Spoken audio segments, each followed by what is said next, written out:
हृदयाची ट्रीटमेंट म्हणजे त्याचं सक्सेस खूपच कमी असेल. आता आजच्या काळामध्ये तसं राहिलेलं नाहीये.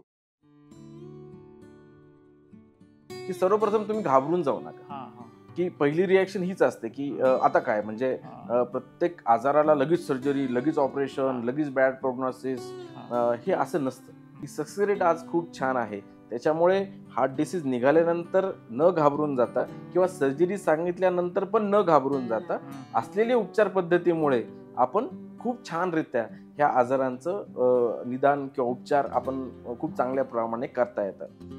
बऱ्याचदा लोकांना किंवा आपण कित्येकदा काहीतरी सिनेमामध्ये पाहिलेलं असतं की एखाद्या मुलाला काहीतरी आजार आहे, मग त्याला खेळायला पाठवत नाहीत कारण त्याला दम लागतो. मग तो कायम मागेच राहणार आहे का काय, अशी एक ती निर्माण केल्यासारखी सिच्युएशन होते.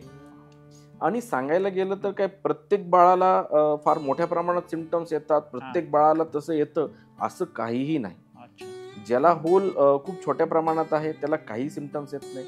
ज्याला होल मॉडरेट प्रमाणात आहेत त्याला क्वचित एखाद्या वेळेस सिम्प्टम येतात. पण ज्यांचे होल मोठ्या प्रमाणात आहेत, हार्टमध्ये होल, त्यांना मात्र सिम्प्टम्स हे बऱ्याच प्रमाणामध्ये येतात.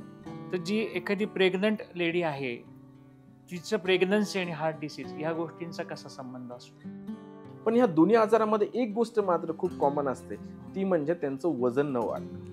त्यामुळे असं जर काही गोष्टी तुम्हाला आढळल्या तर त्याच्याकडे दुर्लक्ष न करता तुम्ही बालरोग तज्ञांकडे त्या ठिकाणी त्यांना घेऊन गेलं पाहिजे. उपचाराअभावी आतापर्यंत आम्ही एकाही बाळाच्या जीवाला धोका होऊ दिलेला नाही. ह्याचं साधारण ती आर्थिक बाजू पाहिली तर याच्यासाठी खर्च किती येतो किंवा याच्यामध्ये मग कुठल्या स्कीम्स काय असतात काय यासाठी? त्याच्यामुळे आपण सगळे मिळून ह्या आजारांना लवकरात लवकर निदान आणि उपचार करूया, सो दॅट ही जी काही बाळं आहेत ज्यांचं पुढं 70 वर्षाचं एक मोठं किंवा 80 वर्षाचं मोठं लाईफ आहे आणि ह्यांचा आपल्या भारत देशाच्या डेव्हलपमेंटमध्ये पण फार मोठा सहभाग आहे, अशी एक मोठी पिढी आज आपल्याला ह्या ठिकाणी वाचवायची आहे व एक समृद्ध भारतासाठी ह्यांचं योगदान आपल्याला नक्कीच घ्यायचं आहे.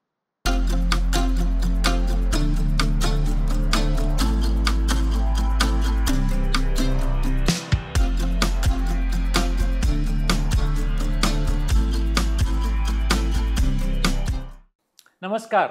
जगण्यातील काहीच्या एका नव्या एपिसोडमध्ये तुम्हा सर्वांचं मनापासून स्वागत.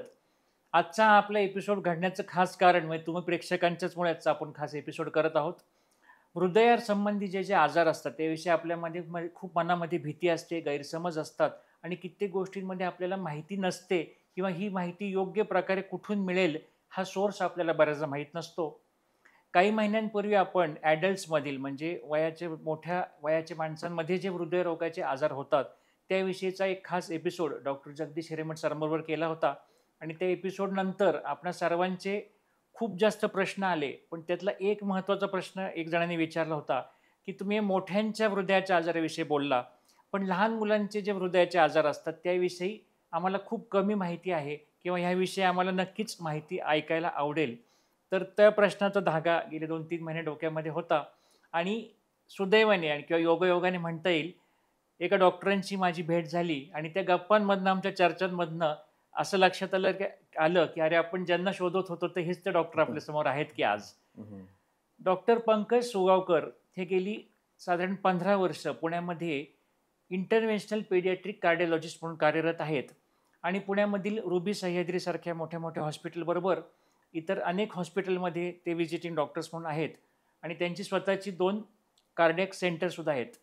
गेले अनेक वर्ष लहान बाळांमध्ये म्हणजे जन्मलेल्या बाळांपासून त्यानंतर त्यांच्या वाढणाऱ्या वयाच्या टप्प्यापर्यंत त्यांचे जे हृदयाचे काही आजार असतात त्याचं निदान करणे आणि त्याचं यशस्वीरित्या ऑपरेशन्स करून त्या बाळांना पुन्हा नॉर्मल आयुष्य जगण्यासाठी त्यांचं आयुष्य चालू करणे हा एक फार मोटिवेटिंग मला तो विषय वाटला सरांशी बोलताना.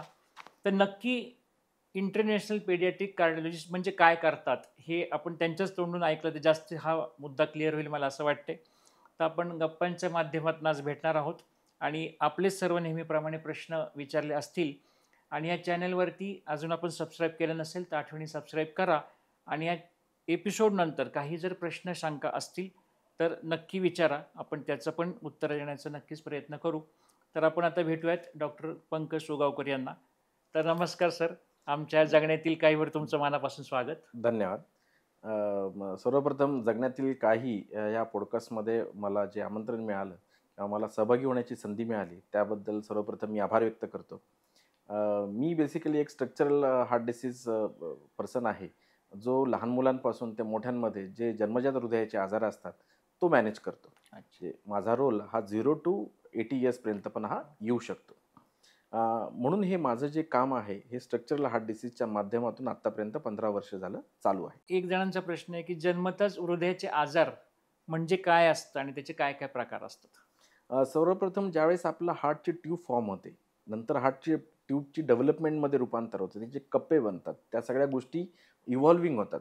ह्याच्यामध्ये कुठतरी प्रॉब्लेम येणे, ह्याच्या स्ट्रक्चरमध्ये प्रॉब्लेम येणे, त्याला स्ट्रक्चरल हार्ट डिफेक्ट म्हणतात. अच्छा. ते कधी ह्या स्ट्रक्चरल हार्ट डिफेक्ट खूप नॉर्मल प्रकारचे आहेत किंवा अशा वेळेस मग त्यांना फार मोठा प्रॉब्लेम होत नाही. खूप ॲबनॉर्मल प्रकार जर असेल, खूप सिरियस असेल तर मग त्यांना लवकर याचं निदान होतं. त्यामुळे ह्या आजाराचं निदान 0 पासून ते 70-80 वर्षापर्यंत पण केलं जातं. आणि त्यांच्यामध्ये मग हृदयामध्ये होल असणे, हृदयाचे कप्पे छोटे असणे किंवा एखादा वॉल छोटा असणे किंवा वॉल बंद असणे, अशा नियरली अबाउट एक 40 ते 50 प्रकारच्या आजारांचा समावेश ह्या स्ट्रक्चरल हार्ट डिफेक्टमध्ये हा होतो. आणि ह्यांचं 2 प्रकारचं वर्गीकरण ह्याच्यामध्ये केलं जातं. एक अनिळेपणाचा आजार ज्याला आम्ही असायनोटिक हार्ट डिसीज म्हणतो आणि एक जो निळेपणाचा आजार त्याला आम्ही सायनोटिक हार्ट डिसीज म्हणतो. पण सर्वप्रथम आज आपण ह्या ठिकाणी ह्या पॉडकास्टच्या माध्यमातून आपलं हार्ट कसं असतं आणि त्याचं कार्य कसं चालतं ह्याच्यासाठी 1 मिनिट आपण ह्या ठिकाणी घेऊया. आपलं हार्ट जे तुम्ही बघताय त्याच्यामध्ये वरच्या साईडला 2 कप्पे असतात आणि 2 कप्पे खालच्या साईडला असतात. हे राईट साईडचं हार्ट हे इम्प्युअर किंवा अशुद्ध रक्त या ठिकाणी आणतं, ज्या निळ्या रक्तवाहिन्यांद्वारे फुफ्फुसांपर्यंत नेलं जातं आणि मग शुद्ध होऊन ते डाव्या बाजूला येतं आणि पूर्ण बॉडीला ह्या लाल रक्तवाहिनीच्याद्वारे त्याचं सप्लाय केला जातो. ज्यावेळेस वरच्या 2 कप्प्याला ज्यावेळेस मध्ये जे होल असतं ह्या ठिकाणी तुम्ही बघू शकता, एक होल ह्या वरच्या कप्प्याला आहे त्याला ॲट्रियल सेप्टल डिफेक्ट म्हणतात. जे खालच्या कप्प्याला होल आहे त्याला व्हेंट्रिक्युलर सेप्टल डिफेक्ट म्हणतात. वर जर ही वॉल्स बंद असतील, म्हणजे ह्या वॉलचं नाव ट्रायकस्पिड वॉल, ह्या वॉलचं नाव मायट्रल वॉल, ह्या वॉलचं नाव पल्मोनरी वॉल आणि ह्या वॉलचं नाव एओर्टिक वॉल असतं. ज्यावेळेस ही वॉल बंद असतात त्यामुळे ह्याला पल्मोनरी स्टेनोसिस म्हणतात किंवा ह्या वॉलला एओर्टिक स्टेनोसिस म्हटलं जातं. आणि जे अनिळेपणाचे आणि निळेपणाचे आजार ज्याविषयी मी चर्चा करत होतो त्याच्यामध्ये ह्या होलद्वारे जर शुद्ध रक्त अशुद्ध रक्तामध्ये येत असेल तो अनिळेपणाचा आजार, आणि जर अशुद्ध रक्त म्हणजे उजव्या हार्टचं रक्त जर डाव्या हार्टमध्ये जात असेल तो निळेपणाचा आजार.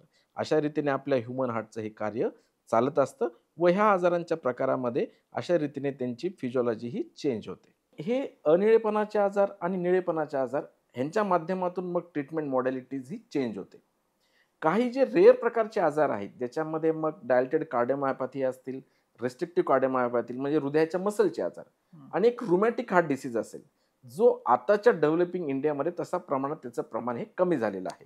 सध्या आम्ही जे 100 प्रकारचे आजार जर आम्ही मॅनेज करत असो त्याच्यामध्ये 95% आजार 97% आजार हे स्ट्रक्चरल किंवा कंजेनिटल हार्ट डिसीज असतात. 2 to 3% हे डायलेटेड कार्डिओमायोपॅथी किंवा कार्डिओमायोपॅथी रिलेटेड असतात आणि 1 to 2% हे रुमॅटिक हार्ट डिसीजमध्ये असतात. साधारणतः 100% ह्यांचं वर्गीकरण ह्या प्रमाणामध्ये केलं जातं. आणि मग साधारण हा पालकांच्या मध्ये कधी लक्षात येतो किंवा सिम्पटम्स काय येतात ह्या आजारांमधले? आता कसं आहे की त्यांना कुठल्या प्रकारचा आजार आहे त्याच्यावर सिम्पटम्स मॉडॅलिटी ही डिपेंड असते. काही जणांना छोटंसं हृदयात होल असेल तर त्यांना तसा काही मोठा प्रॉब्लेम होत नाही. पण ज्यांना हृदयाचं होल खूप मोठ्या साईजचं आहे, खूप मोठ्या प्रमाणात वरच्या पडद्याला होल आहे ज्याला आम्ही ॲट्रियल सेप्टल डिफेक्ट म्हणतो, किंवा खालच्या पडद्याला होल आहे ज्याला व्हेंट्रिक्युलर सेप्टल डिफेक्ट म्हणतो, त्याच्यामुळे मग डावीकडचं शुद्ध रक्त अशुद्ध रक्तामध्ये येतं, खूप मोठ्या प्रमाणामध्ये फुफ्फुसांना रक्त जातं. त्याच्यामुळे मग त्यांना सारखा सर्दी खोकला होणे, न्यूमोनिया होणे, त्यांचं वजन बिलकुलच न वाढणे किंवा खूप सिरियस प्रकारचे आजार इन्फेक्शन त्यांना होणे, असे त्या होलमुळे हे प्रॉब्लेम्स होतात. किंवा जे सायनोटिक हार्ट डिसीज आहेत ज्याच्यामध्ये अशुद्ध रक्त शुद्ध रक्तामध्ये मिक्स होतं त्याच्यामध्ये मग त्यांना हात आणि पायांची बोटं निळी पडतात, त्यांच्या ओठांचा कलर चेंज होतो, ओव्हरऑल कॉम्प्लेक्शन त्यांचं ब्लुइश प्रकाराचं होतं, त्याला आम्ही निळे प्रकारचा आजार म्हणतो. ही लक्षणं त्यांच्यामध्ये ही प्रामुख्याने आढळली जातात. पण ह्या दोन्ही आजारामध्ये एक गोष्ट मात्र खूप कॉमन असते, ती म्हणजे त्यांचं वजन न वाढणं. त्यामुळे असं जर काही गोष्टी तुम्हाला आढळल्या तर त्याच्याकडे दुर्लक्ष न करता तुम्ही बालरोग तज्ञांकडे त्या ठिकाणी त्यांना घेऊन गेलं पाहिजे. मग ते त्या ठिकाणी चेकअप वगैरे करतात आणि मग त्यांना जर कुठे डाऊट असेल ते माझ्यासारख्या एका बालहृदयरोग तज्ञांकडे पुढच्या चेकअपसाठी हे पाठवलं जातं आणि त्या ठिकाणानंतर मग माझा रोल हा बालहृदयरोग तज्ञ म्हणून चालू होतो. आणि सांगायला गेलं तर काय प्रत्येक बाळाला फार मोठ्या प्रमाणात सिम्पटम्स येतात, प्रत्येक बाळाला तसं येतं असं काहीही नाही. अच्छा. ज्याला होल खूप छोट्या प्रमाणात आहे त्याला काही सिम्पटम्स येत नाही. ज्याला होल मॉडरेट प्रमाणात आहेत त्याला क्वचित एखाद्या वेळेस सिम्पटम येतात. पण ज्यांचे होल मोठ्या प्रमाणात आहेत, हार्टमध्ये होल, त्यांना मात्र सिम्पटम्स हे बऱ्याच प्रमाणामध्ये येतात. आणि प्रत्येक निळेपणाच्या आजारामध्ये म्हणजे सायनोटिक हार्ट डिसीजमध्ये सिम्पटम्स हे 100% येतात. अच्छा. आणि मग समजा तर पेशंट तुमच्याकडे बऱ्याचदा पेडियाट्रिक डॉक्टरांकडनं समजा आला तर त्याचं निदान कसं केलं जातं? आणि सर्वप्रथम कसं होतं की समजा ह्या बाळाला ही जी प्रकारची सिम्पटम्स आहेत, म्हणजे काही काही वेळेस पालक काय करतात की बाळाला सारखा सर्दी खोकला होत आहे, वजन नाही वाढत आहे, मग ते बालरोग तज्ञांकडे घेऊन जातात. मग त्यावेळेस त्याचं निदान होतं की त्यांना हृदयामध्ये एक वेगळ्या प्रकारचा आवाज ऐकू येतो, त्याला आम्ही मर्मर असं म्हणतो. आणि ते मर्मर किंवा तो साऊंड त्यांच्या हार्टमध्ये स्टेथोस्कोपनी ज्यावेळेस येतो त्यावेळेस मग त्यांना ते काहीतरी डाऊट येतं की बाळामध्ये हृदयाचा आजार काहीतरी आहे. आणि ज्यावेळेस मग ते त्यांना बालरोग तज्ञांना ज्यावेळेस त्या गोष्टी कळतात आणि त्यावेळेस मग ते माझ्यासारख्या एकदा बालहृदयरोग तज्ञांकडे पाठवलं जातं.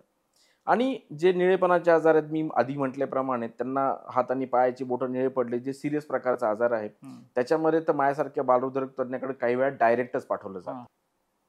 आणि मग त्याचं निदान कसं केलं ते तुमच्याकडे आल्यानंतर, म्हणजे ते काय पुढची स्टेप असते? आता ज्यावेळेस पहिल्यांदा माझ्याकडे ते बाळ येतं त्यावेळेस सर्वप्रथम आम्ही ऑक्सिजन सॅच्युरेशन मोजतो. त्याच्यामध्ये रक्तातलं ऑक्सिजनचं प्रमाण किती आहे, 95% आहे का 100% आहे का 70-60% आहे, म्हणजे साधारणतः किती आहे. जर समजा त्यांचं 90%च्या खाली असेल तो साधारणतः निळेपणाच्या आजारामध्ये बाळ जातं. त्यामुळे सॅच्युरेशन मोजणे हा पहिला प्रकार असतो. त्याच्यानंतर सर्वात महत्त्वाची जी टेस्ट आहे ती आहे 2D इकोकार्डिओग्राफी. त्याच्यामध्ये आपण म्हणजे हृदयाची सोनोग्राफी म्हणतात.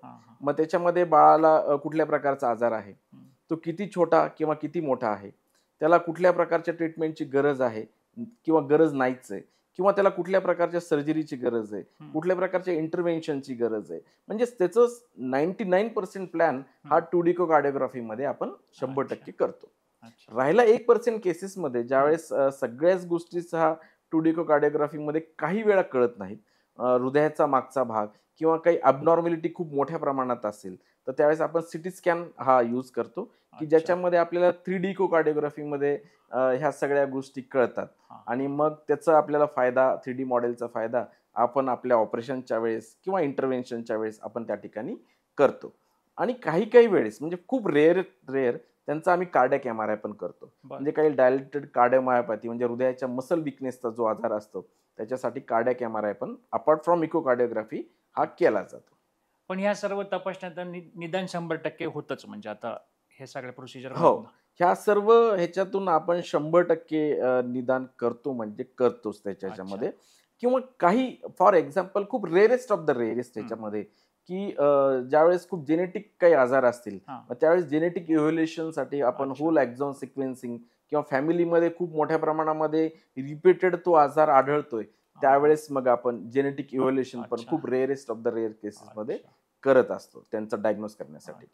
पण एवढ्या सगळ्यांनी मात्र आपण आजच्या अत्याधुनिक काळामध्ये किंवा रिसेंट डेव्हलपमेंटमध्ये we reach 99.99% we completely diagnose the heart disease in the patients. अच्छा. आणि आता एकदम हे निदान झालं तर मग आता ट्रीटमेंटचे काय काय त्याच्यामध्ये ऑप्शन्स असतात? सर्वप्रथम निदान झाल्यानंतर सर्वप्रथम पालकाची एक जी नॉर्मल रिॲक्शन असते जी या पॉडकास्टच्या माध्यमातून मी सांगू इच्छितो की सर्वप्रथम तुम्ही घाबरून जाऊ नका. की पहिली रिॲक्शन हीच असते की आता काय म्हणजे प्रत्येक आजाराला लगेच सर्जरी, लगेच ऑपरेशन, लगेच बॅड प्रोग्नोसिस हे असं नसतं. प्रत्येक आजाराला ट्रीटमेंट लागतेच असं नाही. समजा जी छोटी होल आहेत ती automatically over the period of time त्यांचं बंद होण्याचं प्रमाण असतं. म्हणजे जशी मसलची ग्रोथ होते व्हेंट्रिक्युलर सेप्टल डिफेक्टमध्ये, काही ॲट्रियल सेप्टल डिफेक्ट म्हणजे हृदयाच्या वरच्या पडद्याला असलेले जे होल आहेत त्याला आम्ही ASD म्हणतो, त्यांची हळूहळू ग्रोथ होऊन त्यांच्यामध्ये त्या पडद्यांची ते बंद होतात. तर साधारणतः प्रत्येक बाळाला सर्जरीची गरज पडते असं काही नाही. ऑटोमॅटिक पण काही होल्स ही बंद होतात. मधला प्रकार आहे की ज्याच्यामध्ये काही मेडिसिननी आपण काही दिवस त्यांना मेडिकल मॅनेजमेंट करतो, थोडंसं त्यांना स्टेबिलाइज करतो आणि काही वेळेस त्याच्यानंतर काही कालावधीनंतर ती चांगली ग्रो व्हायला लागतात आणि मग त्यांना उपचाराची गरज पडत नाही. आणि जो तिसरा प्रकारचा हे आहे ज्याच्यामध्ये खूप मोठ्या प्रमाणात होलं आहे, बाळ निळं पडतंय, अशा मात्र सगळ्या पेशंटला सर्जरी नाहीतर इंटरव्हेन्शन ह्याची गरज मात्र 100% लागतेच लागते. त्याच्यामुळे सर्वप्रथम घाबरून जाऊ नका. तुमच्या बाळाला लगेच सर्जरीची गरज नाही. मी ह्या पॉडकास्टच्या माध्यमातून आज सर्वसामान्यांपर्यंत सांगू इच्छितो. बरोबर आहे. कारण उलट पुढचा एक प्रश्न आला होता एक जणांचा, की प्रत्येक वेळी काही निदान निघालं की ऑपरेशनच करायला लागणारच आहे का? तर ते आधीच ह्याचं आपल्याकडे उत्तर मिळालं.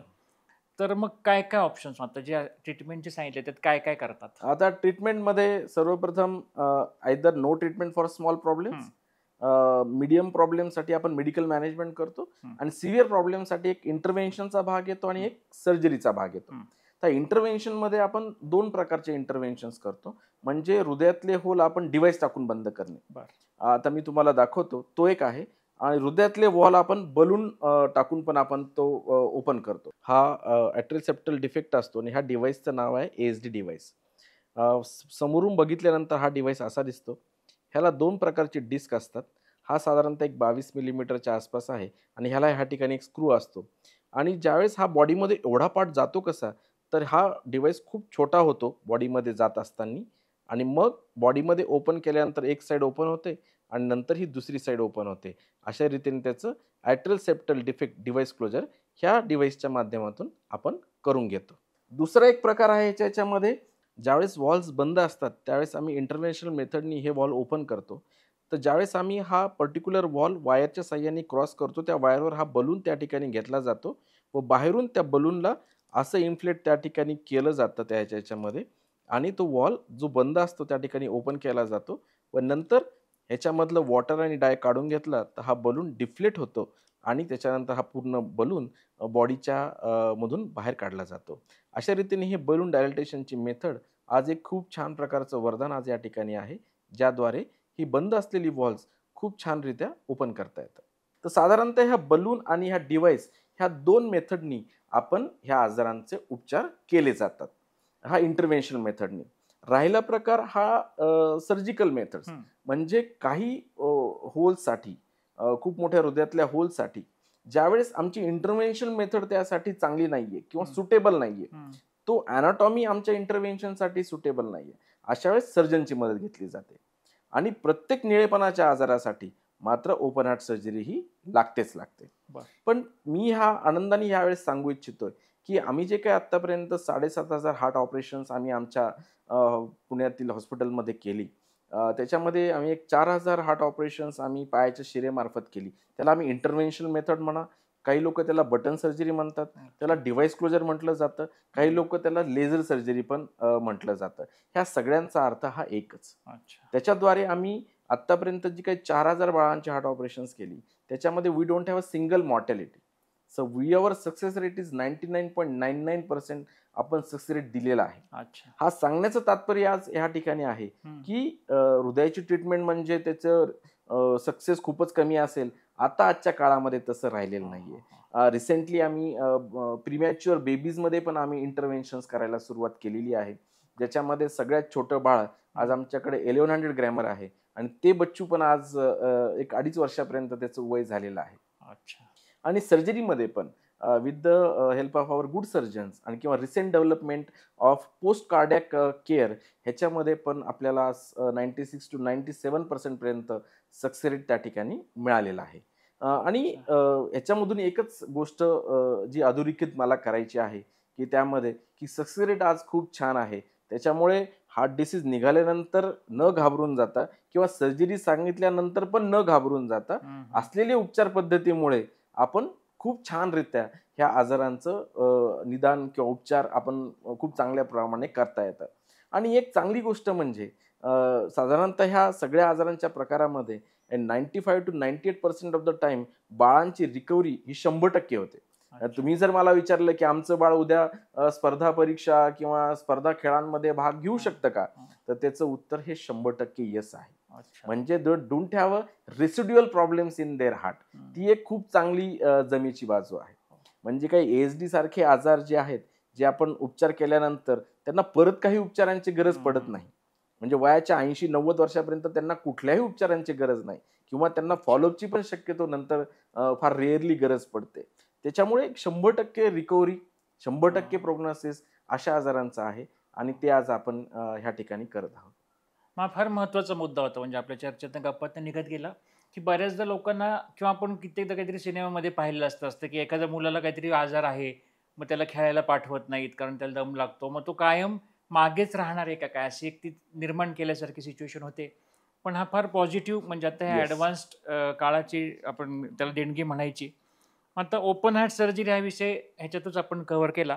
तर वेळ आल्यानंतर दोन्ही कुठल्याही पेशंटला कुठली लागू शकते किंवा त्याचे प्रोज अँड कॉन्स आहेत अशा टाईपचं आहे. आहेत. अच्छा.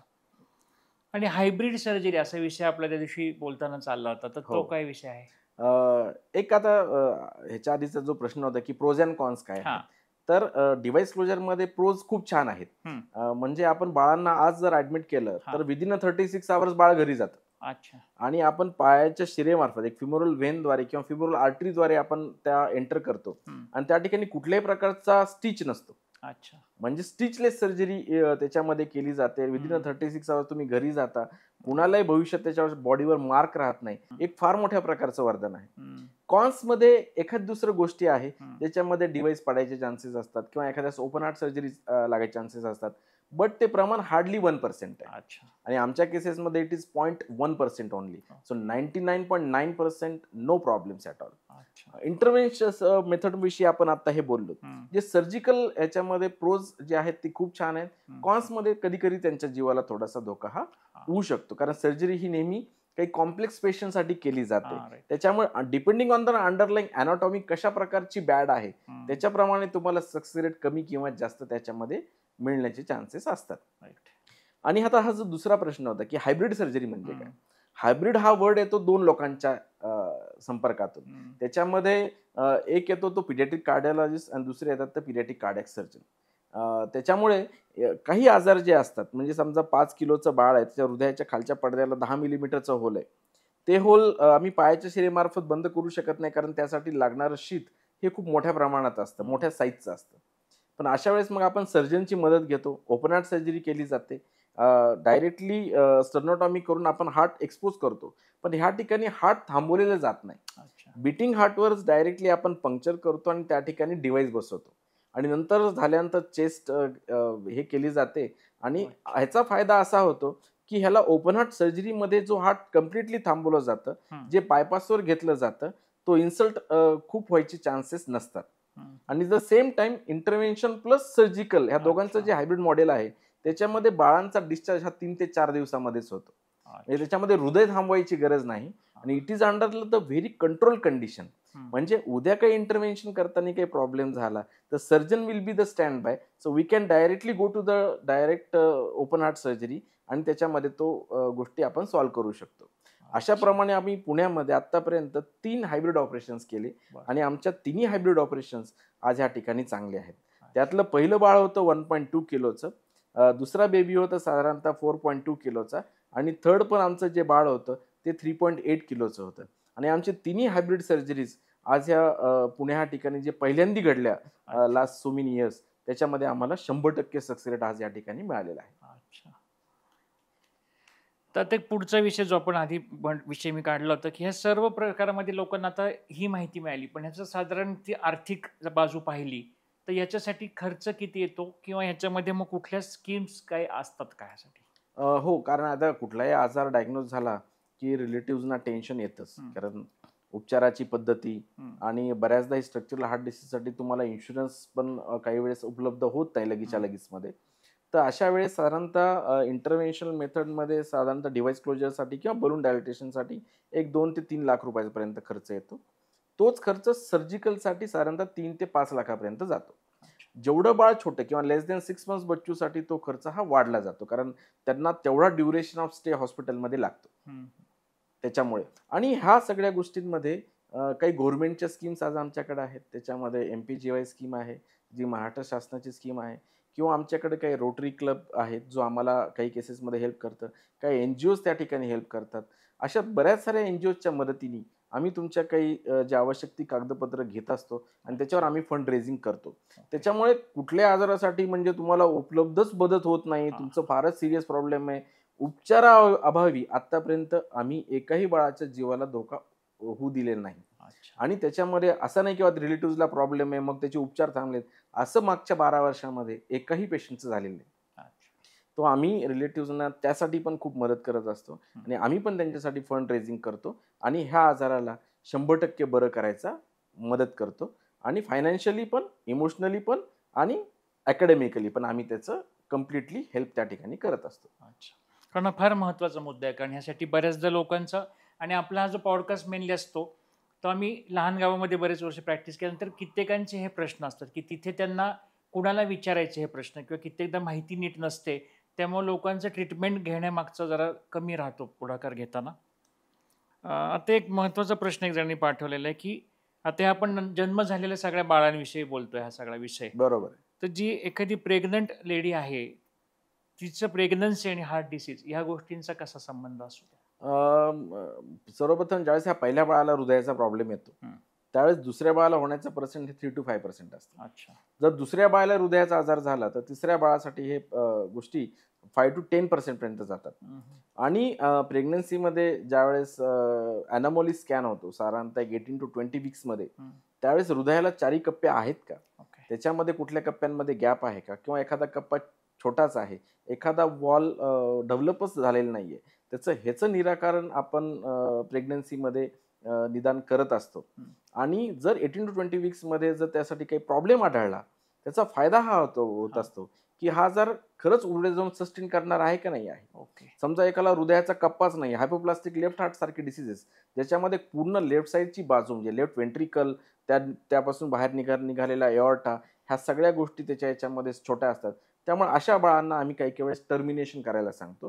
पण बाकीचे जे आजार आहेत ज्यांना काही फार सिरियस नाहीत, ह्याच्याविषयी मग रिलेटिव्हची काउन्सिलिंग केली जाते आणि त्यांची प्रेग्नन्सी ही प्लॅन केली जाते.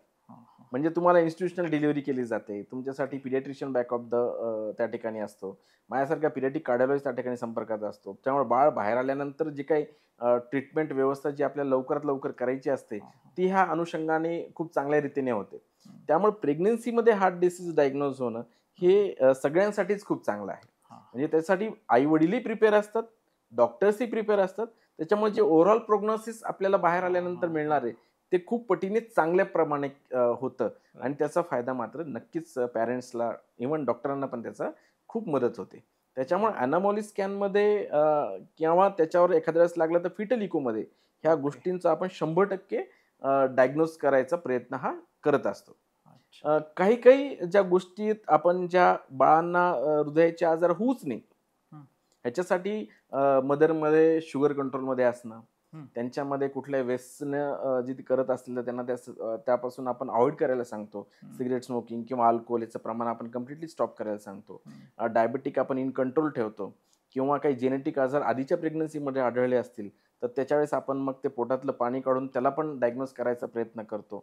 आणि इन जनरल बघायला गेलं तर फोलिक ॲसिड सप्लिमेंटेशन किंवा एक चांगल्या प्रकारचं न्यूट्रिशन जे मदरमध्ये आवश्यक आहे, त्या न्यूट्रिशन जर चांगलं असेल तर त्याच्यामध्ये असे हार्ट डिसीज होण्याचं प्रमाण हे 22% कमी झालेलं आहे. अशा बऱ्याच साऱ्या स्टडीजमधून बाहेर आलं आहे. दो आपण 100% सांगू शकत नाही की हे केलं नाही किंवा हे केलं म्हणूनच हृदयाचा आजार झाला, असं एकदम 100% गोष्टी अजूनपर्यंत तरी सांगण्यात येत नाही. पण ह्या सगळ्या मेथडमधून आपण हा आजार लवकरात लवकर डायग्नोज करायचा किंवा कमीत कमी होण्याचा प्रयत्न मात्र 100% करू शकतो. तर हा एक फार महत्त्वाचा मुद्दा होता, की प्रेग्नंट बायकांमध्ये जर बाळांमध्ये त्यांच्या डिसीज कार्डियक असं कोणतं झालं तर त्यासाठी काय काळजी घ्यावी, आणि खूप त्याचं सविस्तर उत्तर तुम्ही त्याचं सांगितलं, ज्या गोष्टी बऱ्याच मी विचारल्या नव्हत्या. तर आपण आता ह्या शेवटाकडे आलेलो आहोत ह्याच्या. तर एक टेक अवे मेसेज म्हणून याविषयी तुम्ही काय सांगू शकता? सर्वप्रथम कुठल्याही जे सिम्पटम्स मी ह्याच्यात सांगितले त्याच्याला दुर्लक्ष करू नका. जे बाळाचं वजन वाढत नाही तर बालरोग तज्ज्ञांकडे पहिलं घेऊन जा. आणि त्याच्यानंतर जर त्यांनी सांगितलं की काहीतरी प्रॉब्लेम वाटतंय तर घाबरून जाऊ नका. म्हणजे मी बऱ्याचदा बघितलं की माझ्याकडे येईपर्यंत लोक अंडर टेन्शन किंवा ते झोपलेली नसतात. असं काही करू नका. आणि डायग्नोज केल्यानंतर लगेच टेन्शनमध्ये येणं, खूप परेशान होणं असं व्हायची गरज नाही. प्रत्येक आजाराला उपचाराची गरज नसते. आणि ज्या आजारांना उपचाराची गरज असते ती आज खूप छान उपचार आज आपल्याकडे आहेत, ज्या मार्फत आपण 100% इंटरव्हेन्शनमध्ये आणि सर्जिकल मेथडमध्ये 98% पर्यंत आपण उपचार सक्सेस हा दिलेला आहे. ओके. त्याच्यामुळे घाबरून जाऊ नका. आणि जरी तुमच्याकडे फायनान्शियल प्रॉब्लेम्स असतील, काही प्रॉब्लेम्स असतील, तर त्यासाठी आम्ही आहोत त्या ठिकाणी. आम्ही आमच्या इतर स्कीमच्या माध्यमातून आम्ही तुम्हाला 100% त्या ठिकाणी मदत करू. त्याच्यामुळे तुमच्याकडे पैसे नाहीत म्हणून बाळांचा उपचार थांबलेत, असं आमच्याकडून कधीही होणार नाही. त्याच्यामुळे आपण सगळे मिळून ह्या आजारांना लवकरात लवकर निदान आणि उपचार करूया. सो दॅट ही जी काही बाळं आहेत, ज्यांचं पुढं 70 वर्षाचं एक मोठं किंवा 80 वर्षाचं मोठं लाईफ आहे आणि ह्यांचा आपल्या भारत देशाच्या डेव्हलपमेंटमध्ये पण फार मोठा सहभाग आहे. अशी एक मोठी पिढी आज आपल्याला ह्या ठिकाणी वाचवायची आहे व एक समृद्ध भारतासाठी ह्यांचं योगदान आपल्याला नक्कीच घ्यायचं. Thank you sir. आजच्या या आपल्या गप्पांमधून मला वाटतं कुठलाच असा प्रश्न राहिला नाही की लोकांच्या त्यामध्ये आता काही शंका राहिल्या असतील. या उपर सुद्धा आम्ही नेहमी एपिसोड झाल्यानंतर सर्वांना सांगतो की ह्या तुमच्या काही शंका असतील, यापेक्षा काही वेगळे प्रश्न असतील तर आपल्या कमेंट सेक्शनमध्ये नक्की सांगा आणि आपण तशी वेळ आली तर त्या प्रश्नांसाठी एक पुन्हा वेगळा एपिसोड करू. आज तुम्ही नक्कीच. इथे आलात आमच्या चॅनलवरती आणि आपण ह्या गप्पांच्या माध्यमातून आमच्या प्रेक्षकांच्या सर्व प्रश्नांची उत्तरे दिली. तर आमच्या चॅनलतर्फे मनःपूर्वक धन्यवाद. धन्यवाद.